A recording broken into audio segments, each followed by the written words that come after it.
बोलिए गीता मात की। શ્રીમદ ભગવદ્ ગીતા અધ્યયન સાથે પ્રત્યક્ષ અને પરોક્ષ રીતે જોડાયેલા આપ સૌ ગીતા પ્રેમી, જિજ્ઞાસુ, અધ્યયનશીલ અને સૌભાગ્યશાળી ભાઈ બહેનોને સામે કરી આજના અધ્યાયનો પ્રારંભ કરી. પ્રારંભ કરતા પૂર્વ આજનો દિવસ પુષ્ટિમાર્ગીય રીતે કસુંભા છઠ. આ ઉત્સવનો ભાવ એવો છે કે ગોપીનો અનુરાગ શ્રી ઠાકોરજીમાં કેટલો હતો. કસુંભા એટલે લાલ રંગ. અને બીજો ભાવ એ છે શ્રી ગુસાઈજી પ્રભુચરણને કૃષ્ણદાસ અધિકારી 6 મહિના પર્યંત ઠાકોરજીની સેવામાંથી દૂર કર્યા અને શ્રી ગુસાઈજી ઠાકોરજીના વિયોગમાં 6 માસ દરમિયાન ગિરિરાજજીની કંદરામાં શ્રી ઠાકોરજીને રોજ વિજ્ઞપ્તિ લખતા. આવી રીતે 6 માસનો સમય વિપ્રયોગમાં પૂરો થયો અને પછી આખ્યાન તો બહુ લાંબુ છે. 6 મહિના પછી જ્યારે ગુસાઈજી શ્રીનાથજીની સેવામાં ફરીથી આવવાનું થયું ત્યારે તે દિવસ હતો આજનો અષાઢ સુદ છઠનો દિવસ.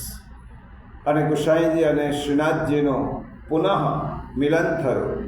સેવામાં ગુસાઈજી પધાર્યા છે અને અનુરાગ પ્રેમ એટલો બધો વૃદ્ધિ પામ્યો હતો કે ગુસાઈજીએ એ શ્રી ઠાકોરજીને લાલ રંગના જ વસ્ત્ર, લાલ રંગના વાઘા, લાલ રંગનો પાઘ, લાલ રંગની માળા ધરાવી. એટલા માટે, કારણ કે પ્રેમનો રંગ એ લાલ છે, એટલા માટે આજનો દિવસ એ કસુંભા છઠનો દિવસ શ્રી ગુસાઈજી પ્રભુચરણને અને શ્રીનાથજી બાબાના આ વિપ્રયોગ દૂર થયાનો દિવસ. એટલા માટે આજનો દિવસ પરમ પવિત્ર છે. શનિવારે અષાઢ સુદ 11. આવતા શનિવારે ચાતુર્માસની પ્રથમ એકાદશી, ચાતુર્માસનો પ્રારંભ એ દિવસે થશે અને તે દિવસનો મહાત્મ્ય આપણે શ્રીમદ ભાગવત પુષ્ટિ સત્સંગમાં 4:30 સમજીશું.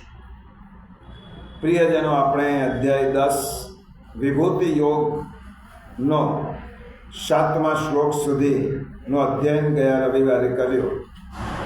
7મા શ્લોકમાં ભગવાને કહ્યું, જે મારી વિભૂતિ શક્તિ અર્થાત પ્રભાવને અને મારી યોગ શક્તિ અર્થાત મારા સ્વભાવ તત્વથી જાણી લે છે તેને મારામાં અવિકંપ યોગ અર્થાત નિશ્ચલ ભક્તિ પ્રાપ્ત થાય છે. અને તેવી નિશ્ચલ ભક્તિથી તે મારી સાથે જોડાય છે. ટૂંકમાં, જે મારા પ્રભાવને જાણે છે અને જે મારા સ્વભાવને જાણે છે. ભગવાને 2 વાત કરી. મારો પ્રભાવ એટલે મારું મહત્વ અને મારો સ્વભાવ એટલે જીવ માટેની મારી મમતા.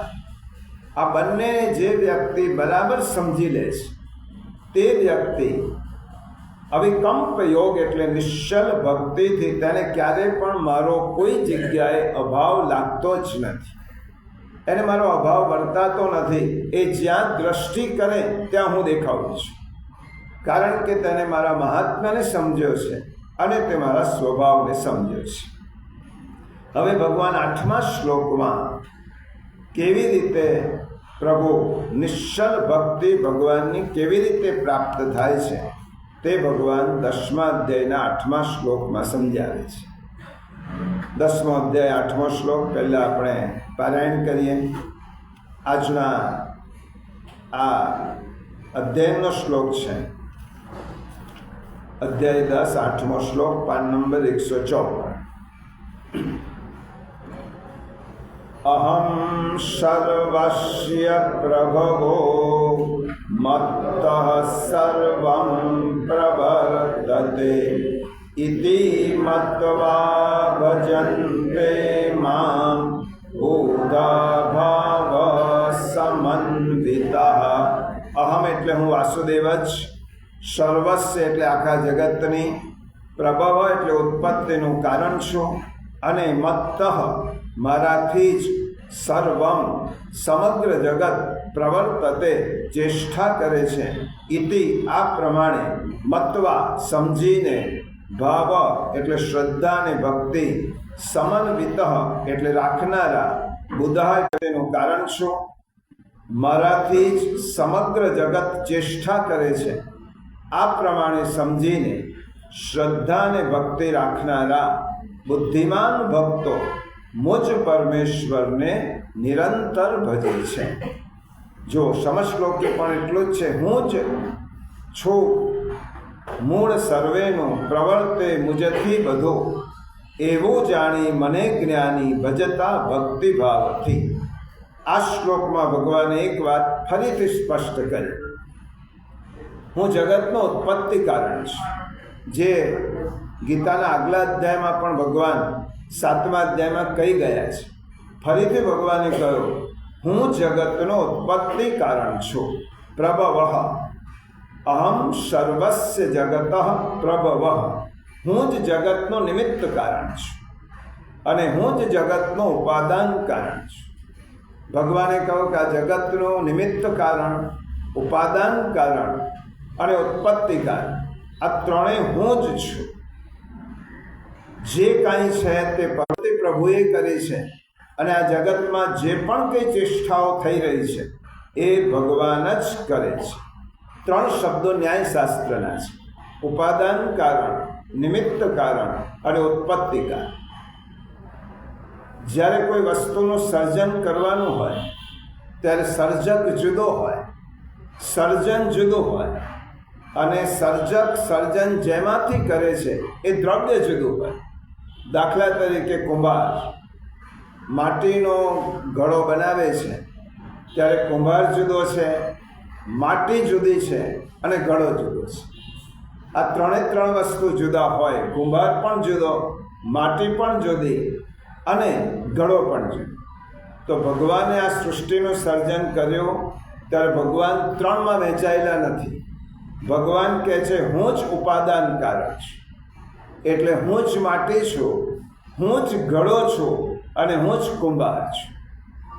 સર્જક જુદો નથી, સર્જન જુદું નથી અને સર્જકને સર્જન માટે જે દ્રવ્ય જોઈએ એ જુદું નથી. એટલે ભગવાને કહ્યું હું જ ઉત્પત્તિ કારણ છું, હું જ ઉપાદાન કારણ છું અને હું જ નિમિત્ત કારણ છું. આ 3 હું જ છું. એટલે ભગવાનને આ જગતની ઉત્પત્તિ કરવા માટે બીજી વસ્તુ બહારથી લાવવી પડે એવું નથી. સંકલ્પમાંથી સૃષ્ટિનું નિર્માણ થાય છે. એટલે ઘડો પણ ભગવાન, કુંભાર પણ ભગવાન અને ભગવાન સ્વયં માટી છે. અને આ સૃષ્ટિનો પ્રવર્તક હું છું. અહમ સર્વસ્ય પ્રભવ, આ બધાનો સર્જક હું છું અને બધી જ વસ્તુ સર્વમ પ્રવર્તતે, આ જગતમાં જે પણ કંઈ થાય છે, જે થઈ રહ્યું છે એ તમામનો પ્રવર્તક હું જ છું. જો ભગવાને બહુ જ તાત્વિક વાત કરી છે. સત સ્વરૂપમાં પરમાત્મા એ નામ રૂપાત્મક જગત છે. ભગવાનના 3 સત, ચિત્ત અને આનંદ. સત સ્વરૂપમાં ભગવાન કેવા છે? આ નામ રૂપાત્મક જગત છે, આપણે જેમાં રહીએ છીએ, જે જોઈએ છે તે. અને ચિત્તરૂપ પરમાત્મા સર્વના પ્રેરક છે. એક ઠેકાણે ભગવાન સર્વ જગત રૂપે છે અને બીજી રીતે સત ચિત્ત રૂપે ભગવાન સર્વના પ્રેરક છે, પ્રેરણા આપે છે. કારણ કે અને ભગવાને કહ્યું કે મારી તેની જ પ્રેરણાથી આ વાયુ વાઈ રહ્યો છે, આ પવન પ્રભુની પ્રેરણાથી વાઈ રહ્યો છે, સૂર્ય પ્રભુની પ્રેરણાથી પ્રકાશી રહ્યો છે, અગ્નિ તેમની જ પ્રેરણાથી અને શક્તિથી બળી રહ્યો છે, અને પાણીમાં પ્રભુ છે, પ્રભુનો પ્રભાવ છે, અને મારામાં પ્રભુ છે, પ્રભુનો સ્વભાવ છે. હવે પ્રભુ મારી જ્ઞાનેન્દ્રિયો અને કર્મેન્દ્રિયોને એ જ ભગવાન પ્રેરણા કરે છે. આપણે શ્રીમદ ભગવદ્ ગીતા અધ્યાયમાં આવ્યા તો પ્રેરક પ્રભુ છે, આપણે સાંભળીએ છીએ તો પ્રેરક પ્રભુ છે, હું બોલું છું તો પ્રેરક પ્રભુ છે. આ બધી જ ચેષ્ટાઓ જે મારા વ્યક્તિગત જીવનમાં થાય છે તેના પણ પ્રેરક પ્રભુ અંતર્યામી છે. ઈશ્વર જ સર્વજ્ઞ છે, ઈશ્વર જ સર્વશક્તિમાન છે. આ ત્રણ ગુણો પ્રભુમાં છે. તેનાથી પ્રેરિત આ જગત ક્યારેય પણ પોતાની મર્યાદાનું ઉલ્લંઘન કરતું નથી. સૂર્ય તેની સીમામાં જ રહે છે, સમુદ્ર તેની મર્યાદામાં રહે છે, અને આ પૃથ્વીમાં જે છે તત્વો એ બધા પોતાની મર્યાદામાં રહે છે. તેનું કારણ અતિક્રમણ એ લોકો નથી કરતા, કારણ કે પ્રભુ સર્વમ પ્રવર્તતે, ભગવાન જ બધાનું સંચાલન કરી રહ્યા છે. જે વાત શ્રીમદ ભાગવતમાં ભગવદ્ ગીતામાં કહી એ જ વાત શ્રીમદ ભગવદ્ ગીતામાં કપિલ ગીતા. કપિલ ગીતા કોણે કહેવાય? ભાગવતનો ત્રીજો સ્કંદ. અને તેમાં દેવહૂતિ માતાને કપિલ ભગવાન જે સાંખ્યનો ઉપદેશ આપે છે એને કપિલ ગીતા કહેવાય. આ કપિલ ગીતામાં પણ ભગવાને ત્રીજા સ્કંદના 25મા અધ્યાયમાં 42મા શ્લોકમાં આ જ વાત કહ્યું કે મદ ભયાત વાતિ વાતોયમ સૂર્યસ્તપતિ મદ ભયાત વર્ષતિન્દ્રો દહત્યગ્નિર્મૃત્યુશ્ચરતિ મદ ભયાત. હે માં, કપિલ ભગવાન દેવહૂતિને કહે છે, જેવી રીતે અર્જુનને ભગવાન કહે છે એવી રીતે ભાગવતમાં પોતાની માતા દેવહૂતિ કપિલ ભગવાન કહે છે, મારા ભયથી વાયુ વહે છે, મારા ભયથી સૂર્ય તપે છે, મારા ભયથી ઇન્દ્ર વૃષ્ટિ કરે છે, મારા જ ભયથી અગ્નિ પ્રજ્વલિત થાય છે, અને મારા ભયથી જ મૃત્યુ પોતાના કાર્યમાં પ્રવૃત્ત થાય છે. આ કપિલ ગીતામાં એ જ વાત કહી. ટૂંકમાં આ સમગ્ર જગતનું આરંભ બિંદુ ભગવાન છે, અંતિમ બિંદુ પણ ભગવાન છે, અને મધ્ય બિંદુ પણ ભગવાન છે. આરંભમાં પણ પ્રભુ છે, અંતે પણ પ્રભુ છે, મધ્યમાં પણ પ્રભુ છે. એટલે ભગવાન કહે છે પદાર્થ અને વ્યક્તિ પણ મારાથી જ ઉત્પન્ન થાય છે. પદાર્થ, જગતના પદાર્થ અને વ્યક્તિ મારાથી જ ઉત્પન્ન થાય છે. અહમ સર્વસ્ય પ્રભવઃ, હું જ બધાનું ઉત્પત્તિ સ્થાન છું, અને ક્રિયાઓ પણ મારાથી જ થાય છે. મત્તઃ સર્વમ પ્રવર્તતે, મારાથી જ બધી જ ક્રિયાઓ થાય છે. આ બંનેનો કર્તા હું હોવા છતાં પણ, જો આપણે અજ્ઞાનતા જુઓ, આ બંનેનો કર્તા ભગવાન કહે છે હું હોવા છતાં પણ જીવ પદાર્થો અને ક્રિયાઓ સાથે પોતાનો સંબંધ જોડી દે છે.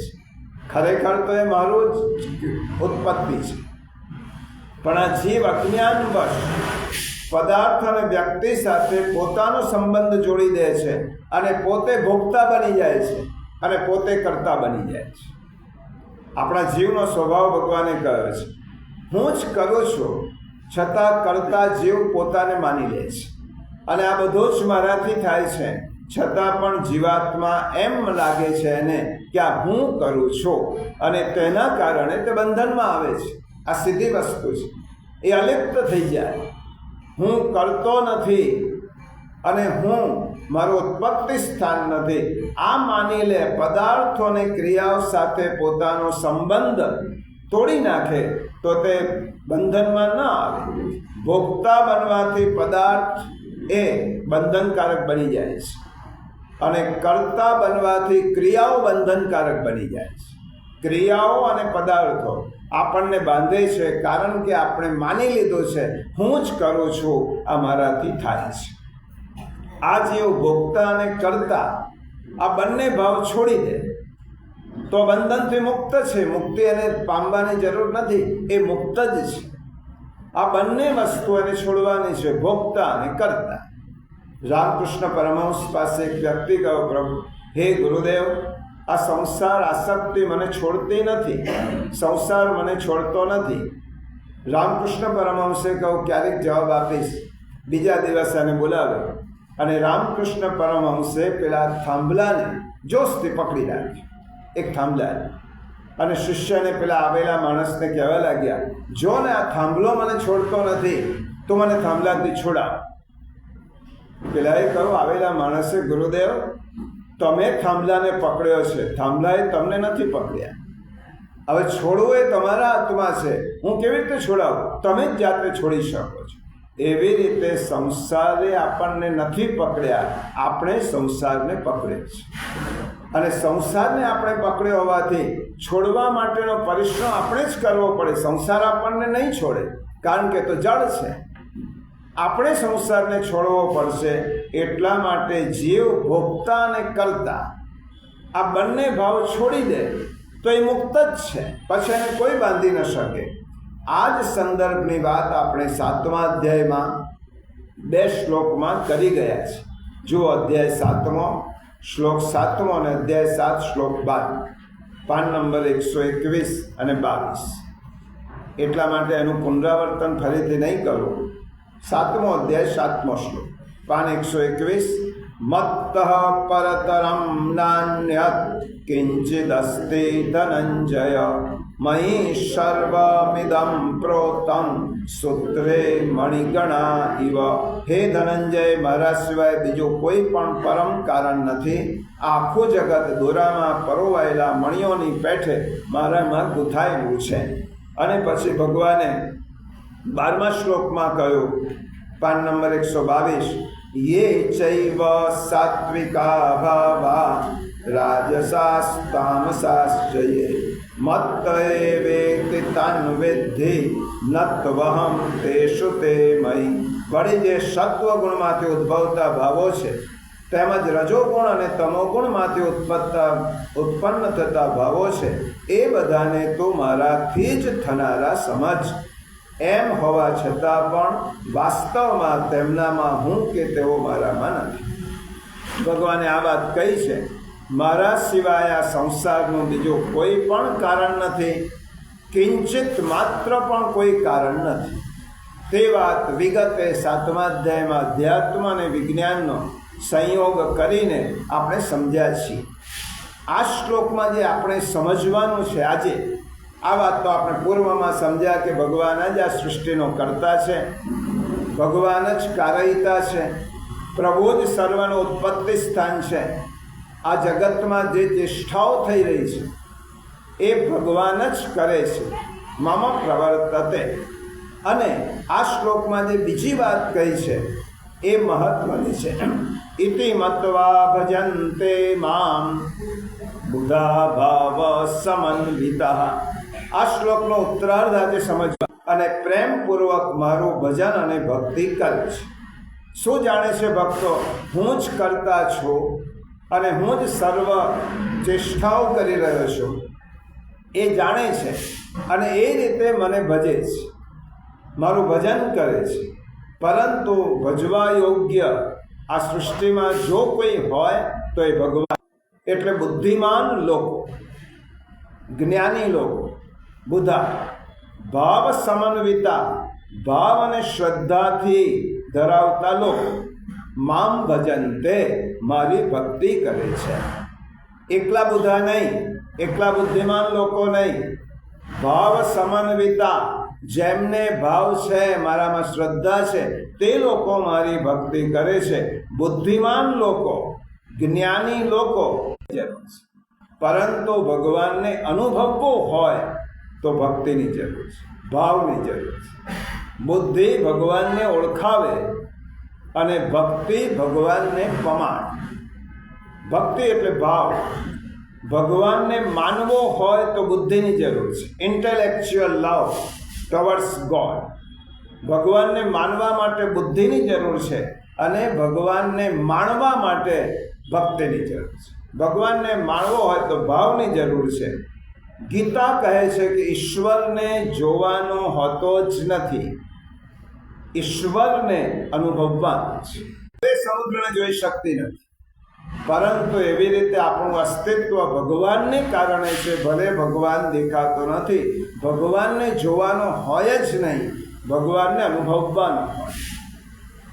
ઈશ્વર પામવાની વસ્તુ નથી, ઈશ્વર પ્રમાણવાની વસ્તુ છે. પામવાની વસ્તુ નથી, પ્રમાણવાની. જુદો હોય તો પામી શકું, પરંતુ તે મારી અંદર છે, તેને ઓળખવાનો છે. માટે ભગવાને આ શ્લોકમાં ખૂબ સુંદર વાત કરી. બુધા ભાવ સમન્વિતા, એકલી બુદ્ધિથી જો તમે મને પામવા જશો તો મને નહીં પામી શકો. એકલી બુદ્ધિથી જો મને ઓળખવા કે પામવા જશો તો નહીં પામી શકો. બુધા ભાવ સમન્વિતા, બુદ્ધિ સાથે ભાવનો સંયોજન કર. બુદ્ધિની સાથે ભાવને જોડી દો. હવે ભાવમાં શું આવે? ભાવમાં શ્રદ્ધા વત્તા પ્રેમ, આ બે વસ્તુ આવે તો ભાવનું મિશ્રણ થાય. શ્રદ્ધા અને ભાવ એ સાગર છે. બરાબર સમજો. રામાયણમાં પણ ભગવાને કહ્યું છે કે બુદ્ધિ એ સરિતા છે, ભાવ એ સાગર છે. સરિતાએ સાગર પાસે જવું પડે છે અને બુદ્ધિનો લય ભાવમાં થાય તો જ આપણને ભગવાન અનુભવાય. એકલી બુદ્ધિથી ભગવાન ન અનુભવાય, કારણ કે ભગવાનને પામવા માટે બુદ્ધિરૂપી સરિતાએ ભાવરૂપી સાગરમાં ભળવું પડે છે. કારણ કે બુદ્ધિ એ સરિતા છે, ભાવ એ સાગર છે. દરિયામાં વધઘટ થતી નથી. નદીમાં તો પૂર પણ આવે અને પૂર ઓસરાઈ પણ જાય. બુદ્ધિ, એકલી બુદ્ધિ ક્યારેક ભટકાવે છે, ક્યારેક ભરમાવે છે અને ક્યારેક ભ્રમિત કરે છે. એકલી બુદ્ધિ ક્યારેક ભટકાવી દે, ક્યારેક ભમાવી દે, ક્યારેક ભ્રમિત કરે, પણ ભાવયુક્ત બુદ્ધિ ભગવાનને પમાડે છે. બુદ્ધિમાં ભાવ ભળી ગયો તો ભગવાનને પામી શકાય, આપણા ગંતવ્ય સ્થાને પહોંચાડે છે. અને બુદ્ધિની હદ જ્યાં પૂરી થાય છે ત્યાં ભાવનાનો પ્રદેશ શરૂ થાય છે. બુદ્ધિની હદ જ્યાં પૂરી થાય ત્યાં ભાવની હદ શરૂ થાય. એટલા માટે બુદ્ધિ તર્ક પણ કરે છે અને બુદ્ધિ સંશય પણ કરે છે. આ બુદ્ધિ તર્ક કરે, દલીલો કરે. જો ભગવાન છે તો દેખાતો કેમ નથી? ભગવાન છે તો આ દુઃખ કેમ છે? બુદ્ધિ તર્ક કરે, બુદ્ધિ સંશય કરે, પણ બુદ્ધિ સાથે ભાવ ભળે અને ભગવાન કહે છે બુદ્ધા ભાવ સમન્વિતા, બુદ્ધિ સાથે ભાવ ભળશે તો જ તું મારી ભક્તિ કરી શકીશ. ભજનતે મામ, તો તું મારી ભક્તિ કરી શકીશ. આખા સિદ્ધાંતને એક દ્રષ્ટાંતથી સમજી તો આ શ્રીમદ ભગવદ્ ગીતાનો સિદ્ધાંત સમજવા માટે કાં તો ભગવતનું આલંબન લેવું પડે, કાં તો રામાયણનું લેવું પડે, કાં તો બીજા પુરાણોનું લેવું. સિદ્ધાંતને સમજવા માટે આપણે દ્રષ્ટાંત કરીએ. ભગવાનની આ વાત છે કે એકલી બુદ્ધિ મને મેળવી શકતી નથી, બુદ્ધિની સાથે ભાવ ભળવો જોઈએ. ત્રેતાયુગનો કાળ હતો. આ ઘટના એ રામાયણ કાળમાં ત્રેતાયુગમાં બનેલી છે. અને રામ, પ્રભુ રામ એ વખતે દંડકારણ્યમાં ફરતા. આ સમય એવો હતો કે પ્રભુ સીતાજીની શોધમાં લક્ષ્મણ સાથે દંડકારણ્યમાં ફરતા હતા. અને આ બાજુ એક સાથે બે પ્રસંગો બને છે. ભગવાન રામની રામાયણની રચના વાલ્મીકીએ કરી છે. એક સાથે બે ઘટનાઓ બની છે. દંડકારણ્યમાં પ્રભુ રામ શોધવા જાય છે સીતાજી, અને આ બાજુ રામજીની કથા સાંભળીને શિવ અને સતી, શિવ અને ભવાની અગત્ય ઋષિના આશ્રમમાં રામાયણની કથા સાંભળી અને જંગલમાંથી પસાર થતા હોય છે. આ રામચરિતનો જ કાળ છે. રામ લક્ષ્મણ સીતાજીની શોધમાં દંડકારણ્યમાં ફરી રહ્યા છે, કારણ કે રાવણે સીતાજીનું અપહરણ તે વખતે કરી લીધું હતું. અને સીતાના વિયોગમાં રામ આક્રંદ કરે છે, રડી રહ્યા છે. અને રામ અને લક્ષ્મણ સીતાજીને શોધે છે. તે જ સમયે અગત્ય મુનિના આશ્રમમાંથી શિવજી અને સતી, ભવાની બંને, દક્ષ પુત્રી સતી, આ બંને જઈ રહ્યા છે કૈલાશ, પોતાના ધામ. હવે દંડકારણ્યમાંથી શિવજી પસાર થતા હતા ત્યારે એમને મનમાં એવી ભાવના કરી. શિવજી તો પરમ ભક્ત છે. મનમાં એવો ભાવ થયો કે જે રામની કથા હું સાંભળીને આવ્યો છું એના જો દર્શન થઈ જાય તો મારો તો ઉદ્ધાર થઈ જાય. કારણ કે રામ પ્રત્યક્ષ રૂપે તે સમયે બિરાજતા હતા. એટલે શિવજીએ થયું કે જેનું શ્રવણ કરેલું છે, જેની કથા હું અગત્ય મુનિ પાસે સાંભળીને આવ્યો છું, એના જો દર્શન થઈ જાય એક ઝલક પણ, તો હું ધન્ય થઈ જાય. શ્રવણ થયા પછી દર્શનનો લાભ મળે તો બહુ મોટી વાત છે. મેં સાંભળ્યું છે અને દર્શન થાય તો મારો તો જીવન સફળ થાય. શિવજીના મનમાં ભાવ જાગ્યો છે. જુઓ, ભાવ સમન્વિતા, અહીંયા ભાવની વાત છે. સતીને ભાવ નથી જાગ્યો. સતીને એમ નથી થયું કે મને પ્રભુના દર્શન થાય, કારણ સતીને ભાવ ન સમજાય. સતી એ બુદ્ધિનું પ્રતીક છે અને શિવજી એ ભાવનું પ્રતીક છે. આ બંને સમજાય છે તો આ શ્લોક સમજાશે. સતીશ ને બુદ્ધિમત્તાનું પ્રતીક છે. બુદ્ધિ ભાવને ક્યારેય પ્રવેશવા નથી દેતી. તમે બુદ્ધિનું સ્વતંત્ર અસ્તિત્વ માનશો તો બુદ્ધિ પોતાના પ્રદેશમાં શ્રદ્ધાને નહીં પ્રવેશ કરવા, એ ભાવને નહીં પ્રવેશવા, કારણ કે એનું અસ્તિત્વ ખલાસ થઈ જશે. ભાવ આવશે તો બુદ્ધિનું અસ્તિત્વ ખલાસ થાય. જેવી રીતે જો માખી બધે જ બેસે, મીઠાઈ પર બેસે, વિષ્ટા પર બેસે, પણ માખી ક્યારે દીવામાં પર બેસતી નથી, કારણ કે માખીને ખબર છે એના ઉપર બેસીશ તો ખલાસ થઈ જશે. બુદ્ધિને ખબર છે કે ભાવને જો લાવીશ તો પછી મારું આધિપત્ય જતું રહેશે, એટલા માટે બુદ્ધિ ભાવને પ્રવેશવા નથી દેતી. અને જગતમાં જે કિંમત છે તે ભાવની કિંમત છે. આ જગતમાં, આપણા પરિવારમાં, સમાજમાં, વ્યક્તિગત જીવનમાં ભાવની કિંમત છે. બજારમાં ભાવની કિંમત છે. જે કિંમત છે ભાવની છે. જે વેપારી હોય એને આ વાત જલ્દી સમજાશે. દુનિયાનો કોઈ વેપારી માલમાં કમાયો નથી, ભાવમાં કમાય છે. દુનિયાનો કોઈ પણ વેપારી એની પાસે ગોડાઉન ભરીને માલ હોય, એમાં એ કમાતો જ નથી, એ ભાવમાં કમાય છે. અને બધા જ ભાવમાં કમાય. માલ એનો એ જ હોય, ગોડાઉન ભરેલું હોય, પણ ભાવ ડાઉન થાય તો એમ અધ્યાત્મમાં પણ માલની કિંમત નથી, ભાવની કિંમત છે. માલ તો છે જ. આજે પણ રામાયણ છે, આજે પણ ભગવદજી છે, આજે પણ ગીતાજી છે, પરંતુ આપણામાં ભાવ હશે તો આ બધાનું મૂલ્ય છે. નહીં તો આ જ રામાયણથી વાલ્મીકી ઋષિ બની ગયા, વેદવ્યાસજી આ જ ભાગવત વાંચીને ભગવતને પામી શક્યા. તુલસીદાસ, જે ભાવ તુલસીદાસજીમાં હતો, નરસિંહ અને મીરામાં હતો, તુકારામ અને નામદેવમાં હતો, જ્ઞાનદેવ અને એકનાથમાં હતો, એ ભાવ આપણો નથી. વસ્તુ તો છે જ, આજે રામાયણ છે, ભાગવત છે, ગીતા છે, મહાભારત છે, આપણામાં ભાવની ખોટ છે. જો ભાવ હોય તો આજે પણ મીરાની જેમ ભગવાન ઝેરનો પ્યાલો અમૃત બનાવી દે. આજે પણ નરસૈયાની હુંડી પ્રભુ સ્વીકારે. રામ રામ કરવાવાળો વાલીઓ વાલ્મીકી થઈ ગયો ભાવથી. અને આજે ભાવ નથી. ભગવાને શું, બુધા ભાવ સમન્વિતા, બુદ્ધિ છે બધામાં, પ્રચંડ બુદ્ધિમત્તા છે, પરંતુ બુદ્ધિ સાથે ભાવનું સંયોજન નથી. એટલા માટે આપણે ભગવાનને અનુભવી શકતા નથી, ભગવાનને ભાવથી પામી શકતા નથી.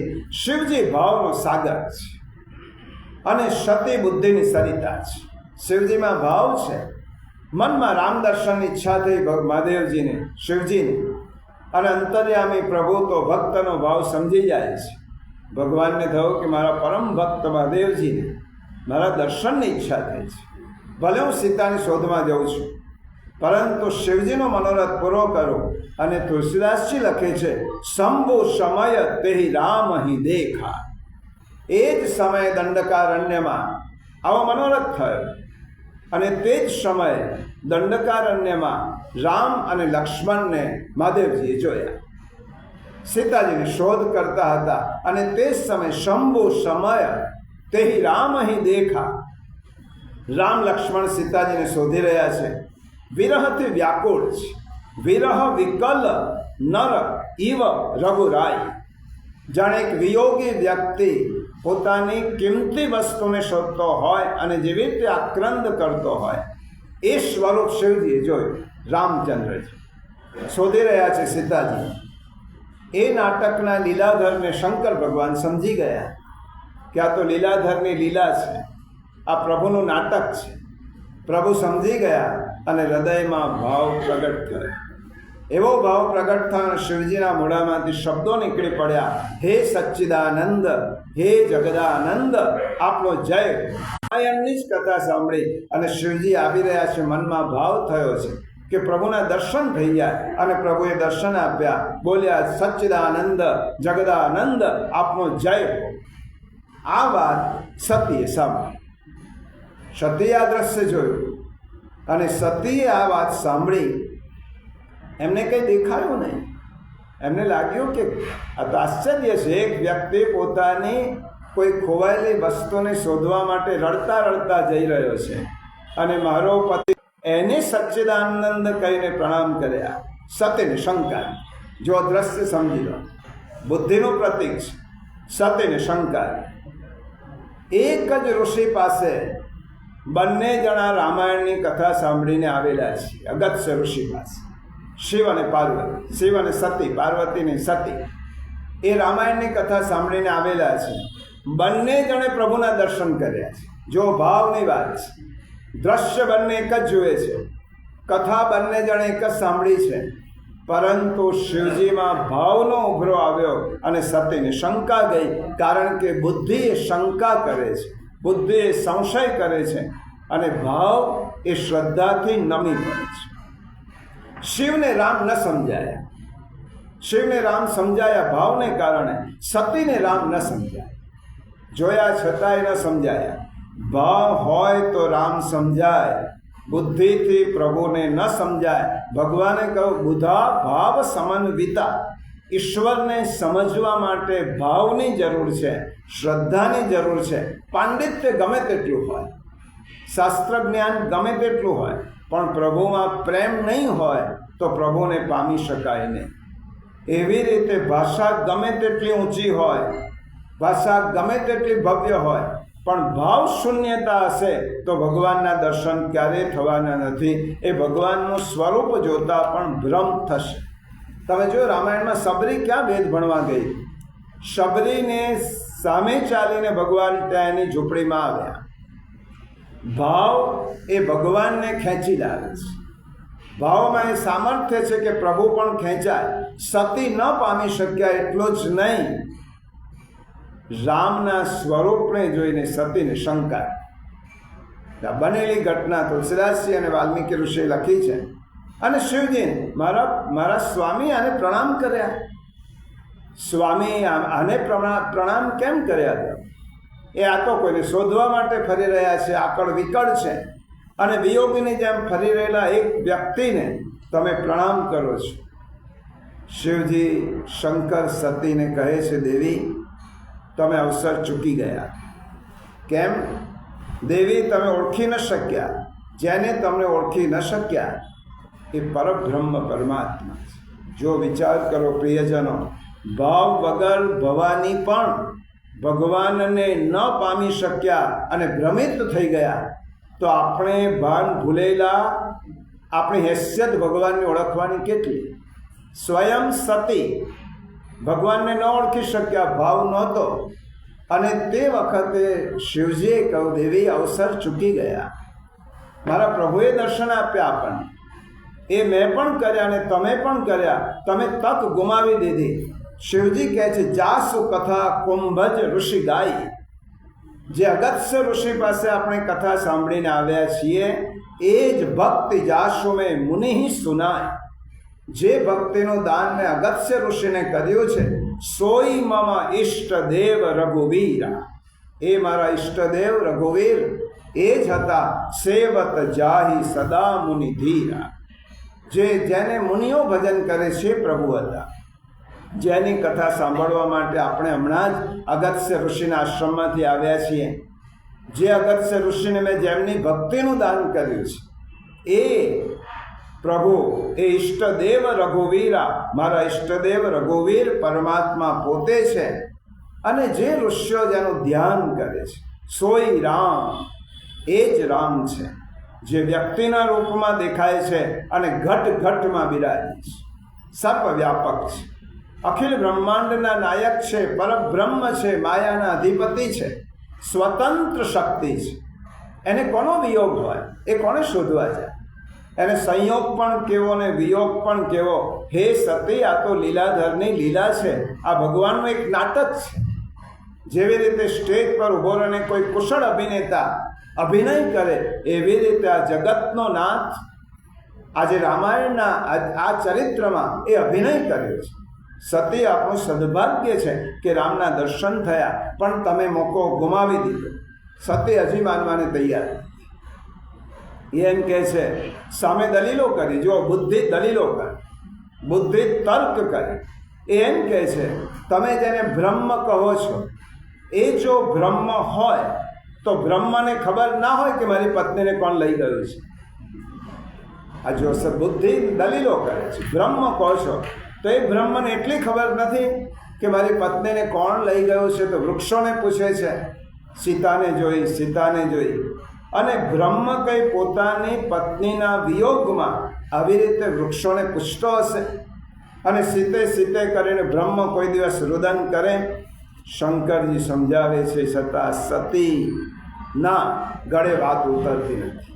ત્રેતા યુગની વાત સ્વયં શિવજી જેવા સતીને સમજાવી રહ્યા છે. સતી જેવા ઉત્તમ શ્રોતા છે, ભગવાન રામના દર્શન કરેલા છે, અને છતાં પણ સતીના મનમાં આ ગળે ઉતરતું નથી. ત્રેતાયુગ જેવો સાત્વિક કાળ સમજાવનાર સ્વયં શિવજી, અને જેને સમજાવે છે તે શિવ અર્ધાંગીની સતી, અને છતાં પણ શિવજી સમજાવી ન શક્યા. તો આ તો કલિયુગ છે, અને અમારા જેવા, આપણા જેવા બીજા કોઈને સમજાવે અને બીજાને ભગવાન ન સમજાય, એ સમજવા જેવી વાત છે. તે વખતે ભગવાન ન સમજાયા, તો આજે પણ તમે ગમે તેટલું કહો, પરંતુ આ તો યુગ બદલાયો છે, સમય બદલાયો છે, પામી ન શક્યા અને શિવજીને સમજાવી શક્યા સતી. હું ઘણી વખત કહું છું કે આખી દુનિયાને જે સમજાવી શકવા સમર્થ હોય એ ત્રણની સામે મજબૂર બની જાય: પત્નીની સામે, પાડોશીની સામે અને પિતરાઈ સામે. તમે આખી દુનિયાને સમજાવી શકો. આ ત્રણને સમજાવવા બહુ કઠણ છે, કારણ કે આ લોકોને શિવજી પણ ન સમજાવી શક્યા. તો શિવજી કહે છે, જો તુમારે મન અતિ સંદેહ હો તો કિન જાય પરીક્ષા લેવો. જો સતી આટલો સંદેહ છે બ્રહ્મમાં, તો પરીક્ષા લે, શિવજીની પરીક્ષા લો. તમારા મનમાં સંદેહ જ હોય તો તમે મારી વાત માનવા જ તૈયાર નથી. જ્યારે ગુરુની વાત, પોતાના વડીલની વાત માનવા તૈયાર ન હોય તો પરીક્ષા લો. બાકી તો હજી પણ હું કહું છું, સતી શંકા ન કરો. તમને હજી પણ શંકા હોય તો જાઓ, પરીક્ષા લઈ આવો. આ બ્રહ્મ છે કે નહીં એ પરીક્ષા લઈને આવો. જો બ્રહ્મના દર્શન થાય તો મારી પાસે આવજો. હું તો કહું છું, આ બ્રહ્મ છે, બુદ્ધિ દ્વિધા ઊભી કરે છે અને ભાવ નિર્ણય આપે છે. જો શિવજીનો નિર્ણય છે કે આ બ્રહ્મ છે, અને બુદ્ધિએ દ્વિધા ઊભી કરી, સંશય ઊભો કર્યો, અને તમે જાઓ. હે સતી, હજી પણ કહું છું, પરીક્ષા બ્રહ્મની ન લેવાય. તમારામાં સંશય છે તો બ્રહ્મની પરીક્ષા લેવા માટે જાઓ છો, પણ એટલી ખાસ વિનંતી કરું છું, પરીક્ષામાં વિવેક ચૂકશો નહીં.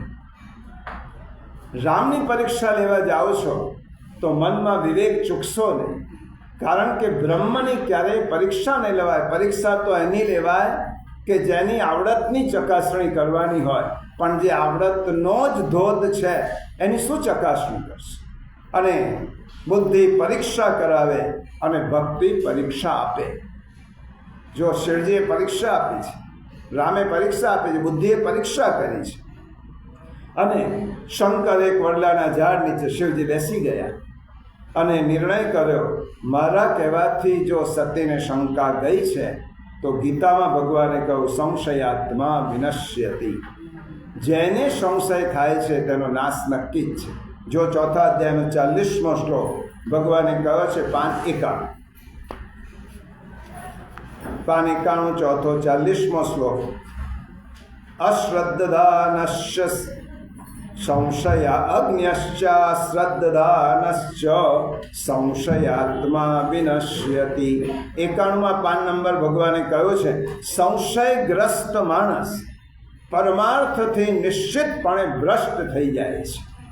શિવજીને એમ થયું કે મેં સમજાવ્યું છતાં સતી ન માન્યા. હવે હોય હિ સોય જો રામ રચી રાખ. હવે ભગવાનની ઈચ્છા પર છોડી દો. ભગવાનની કોઈ જુદી લીલા હશે, હવે પ્રભુ પર છોડી દો. અને અસ કહી લગે જપન હરિના. અને આ બાજુ મહાદેવજી બેસી ગયા છે વૃક્ષના વડના ઝાડ નીચે અને રામનો જપ કરવા લાગ્યા છે, હરિસ્મરણ કરવા લાગ્યા છે. સત્યે ખૂબ વિચાર કર્યો, આ બ્રહ્મ છે કે મનુષ્ય, કેવી રીતે નક્કી કર? બહુ વિચાર કર્યો. અંતે ઘણા વિચાર પછી સત્યે વિચાર્યું, હું સીતા જ બની જાઉં, સીતાનું રૂપ લઈ લઉં. અને સીતાનું રૂપ લઈને પરીક્ષા. હવે રામ લક્ષ્મણ જે રસ્તેથી જતા હતા એ જ રસ્તે સતીએ સીતાનું રૂપ લીધું, સીતા બની અને સામે ગયા. મનમાં એમ હતું કે જો બ્રહ્મ હશે તો મને ઓળખી જશે, અને મનુષ્ય હશે તો સીતા તો આવી ગઈ, તને કેટલી શોધ કરતા હતા તારી, એમ કરીને મારો હાથ પકડી જશે, પરીક્ષા થઈ જશે બ્રહ્મ છે કે મનુષ્ય. અને આ વખતે સતી સામે ગયા સીતાનું રૂપ લઈ, અને રામ આગળ ચાલતા હતા, લક્ષ્મણ પાછળ ચાલતા હતા. અને રામે જોયું સતીને સીતાના રૂપમાં, અને મનમાં થયો આજે મા સતી ભવાની આજે મારી પત્ની જનકનંદિનીનું રૂપ લઈને આવ્યા છે. અને ઈશ્વરની આગળ સુરસ્વામી રામ બધું જ સમજી ગયા. ઈશ્વરની સામે કપટ ક્યાં સુધી ચાલે? આ કપટ લાંબા સમય સુધી, સત્યને બહુ વખત સુધી છુપાવી શકાતું નથી. તારા કી જ્યોત મેં ચંદ્ર छिपे નહીં, સૂરજ छिपे નહીં, બાદલ છાયો, રણ પડ્યો રજપૂત छिपे નહીં, દાતા छिपे નહીં, માંગન આયો, ચંચલ નાર કો નૈન छिपे નહીં, પ્રીત छिपे નહીં, પીઠ દિખાયો, કવિ ગંગ કહે સુર શાહ અકબર, કર્મ छिपे નહીં, બભૂત લગાય.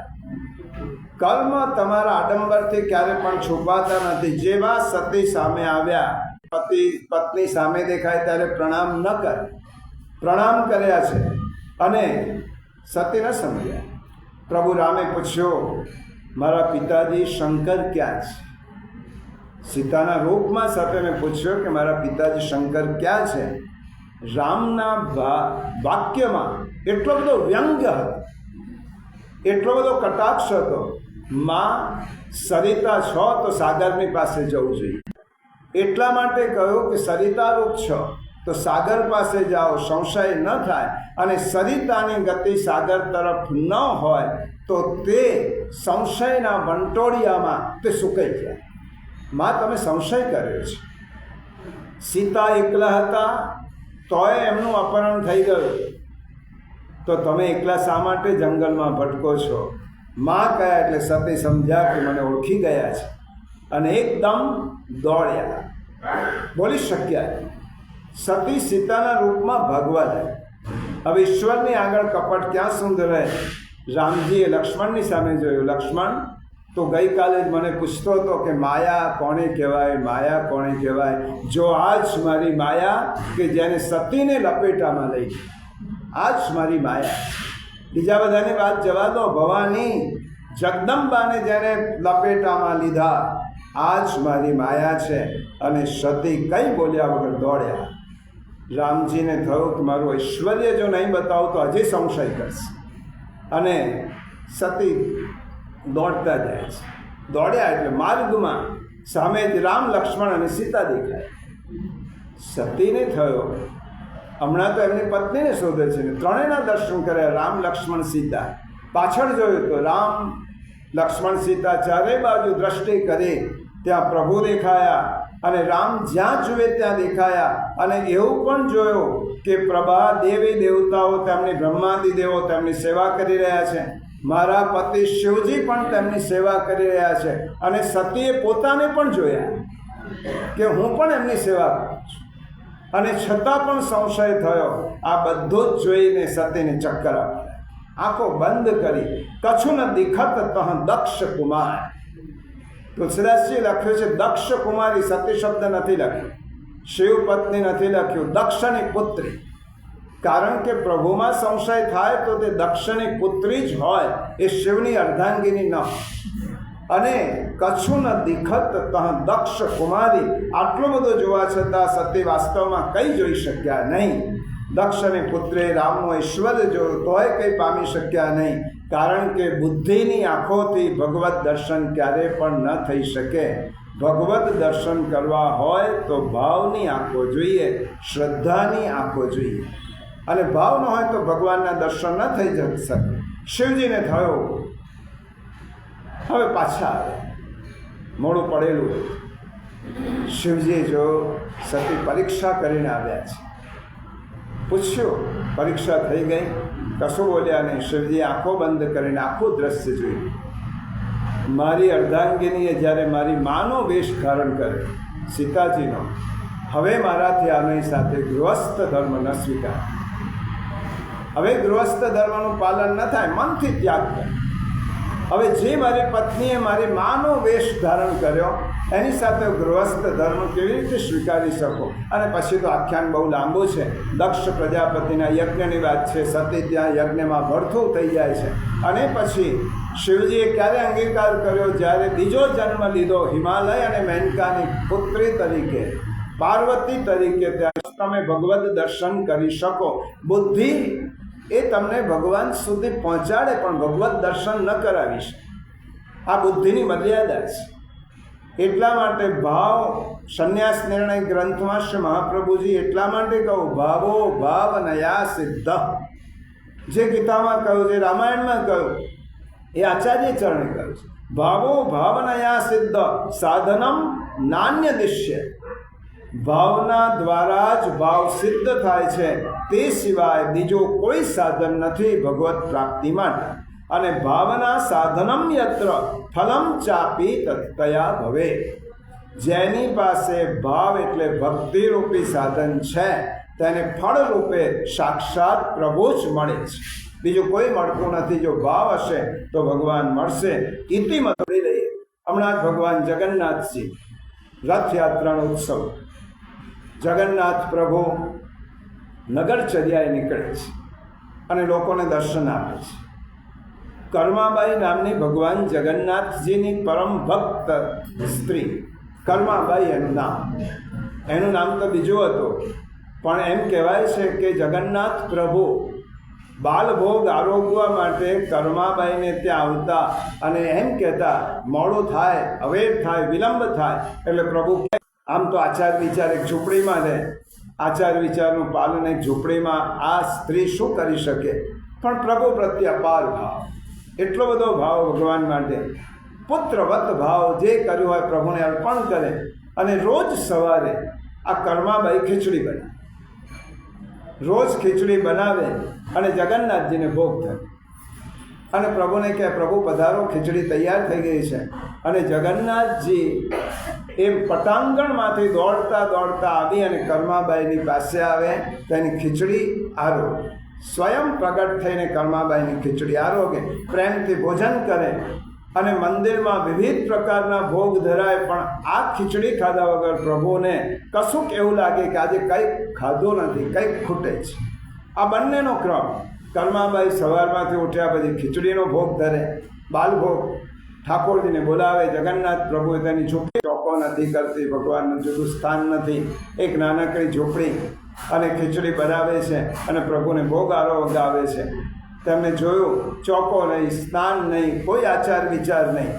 એ સંતે કર્માબાઈને કહ્યું કે બેન, તું બરાબર કરે છે, પણ આપણા શાસ્ત્રો એમ કહે છે કે અમુક આચાર જોઈએ, વિચાર જોઈએ, અમુક મેટ મર્યાદા જોઈએ.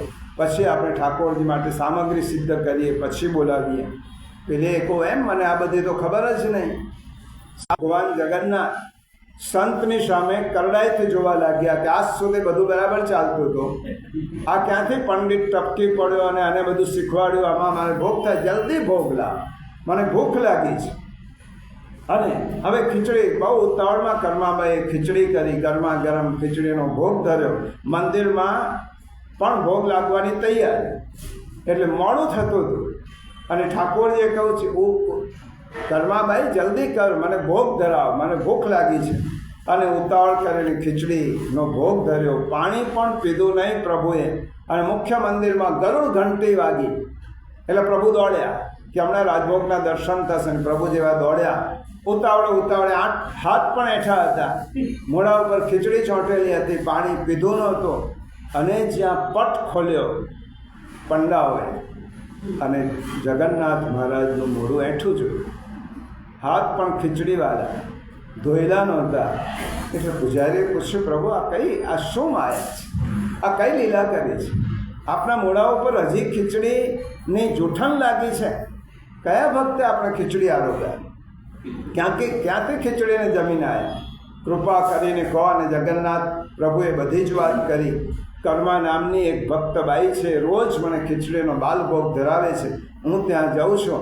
પણ આજે તમારામાંનો કોઈ એક પંડિત સંત એની ઝૂંપડીમાં પહોંચી ગયા અને જઈને પેલી જે રીતે બનાવતી તેના કરતાં એને બધું સમજાવ્યું કે આમ ન થાય, આમ ન થાય, આચાર વિચાર આ બધું સમજાવ્યું. એટલે આજે મને બાલભોગ આરોગવામાં બહુ મોડું થયું લાગી છે, એટલે માં ખવડાવે. એટલે પેલા સંતને કહ્યું, પંડાઓ જાઓ કર્માબાઈને ત્યાં જઈ અને એને કહો કે તું જે રીતે કરે છે સેવા એ રીતે જ કર. આ બધી આચાર વિચાર પદ્ધતિ અમારા બ્રાહ્મણો માટે છે, તમારા માટે નહીં, અને તે રીતે જ કર. અને બીજા દિવસથી કર્માબાઈ ઠાકોરજીને નિયમિત ભોગ આરોગ્ય આવે છે. બાળભોગ આરોગ્ય પહોંચી જતા કર્માબાઈ જ્યાં સુધી જીવિત રહી ત્યાં સુધી નિત્ય ખીચડીનો ભોગ ઠાકોરજીને આરોગ્ય. અને જે દિવસે તેને શરીરનો ત્યાગ કર્યો તે દિવસે જગન્નાથ ભગવાનની આંખમાં અશ્રુ આવે. જો જેને ત્યાં જીવ જવાનો છે, પ્રભુની આંખમાં અશ્રુ આવે. આજે મારી માં જતી રહી, હવે મને ખીચડી કોણ ખવડાવશે? અને પૂજારીઓએ જ્યારે પ્રભુની આંખમાં અશ્રુ પૃથ્વી ઉપરથી જતી રહી, રાજાએ કહ્યું, પ્રભુ તમારા જ હાથમાં છે, વધારે રાખવી હતી. ત્યારે કહું કે મારા જીવને હું મારા ધામમાં એટલા માટે લઈ જાઉં છું, કંઈ એને બહુ કષ્ટ પડે છે, શરીરથી કષ્ટ પડે, આનાથી પડે, એટલા માટે એની સુખ માટે હું એને મારા ધામમાં લઈ જાઉં છું. પણ હવે મને ખીચડી કોણ જમાડશે? હવે ખીચડીનો ભોગ કોણ ધરશે? અને ત્યારે રાજાએ કહ્યું, હાથ જોડીને, પ્રભુ એક વિનંતી છે, કર્માબાઈ જેવો ભાવ તો અમારામાં નહીં આવે. એ લાવવા માટે તો હજારોની કાની આપો. હે જગન્નાથ પ્રભુ, કર્માબાઈની કાનીથી આ ખીચડી આવો. અને ઠાકોરજી કર્માબાઈનું નામ લે ત્યારે આ ખીચડીનો ભોગ કરે, પ્રભુ આરોગો. નિત્ય કર્માબાઈની કાનીથી આજે પણ પ્રભુ જગન્નાથજીને આ ખીચડીનો ભોગ ધરાવાય છે. પ્રિયજનો, આ ભાવ હોય ત્યાં પ્રભુ કશું જ જોતા નથી. પંડિતાઈ નહીં, કોઈ પણ આચાર વિચાર, આ ભક્ત મારો છે. અને એટલા માટે ભગવાને કહ્યું, બુધા ભાવ સમન્વિતા. બુદ્ધિશાળી માણસ જો ભાવયુક્ત ન થાય તો મારી પ્રાપ્તિ કરી શકે નહીં. વધે બુદ્ધિ છતાં ભાવ તું વધારે છે, એટલું માગું. મારી બુદ્ધિ વધે જરૂરી નથી, ભાવ વધારે છે. અને આ શ્લોકને આજે જ આપણે પૂર્ણ કરીએ છીએ. આગળના શ્લોકમાં ભગવાન આનાથી પણ સુંદર વાતો કરી છે. એક ગીતાના શ્લોકોમાં એટલું બધું ભરેલું છે કે તમે શોધતા જ જાઓ, ક્યારે ખલાસ થાય. આટલો સુંદર શ્લોક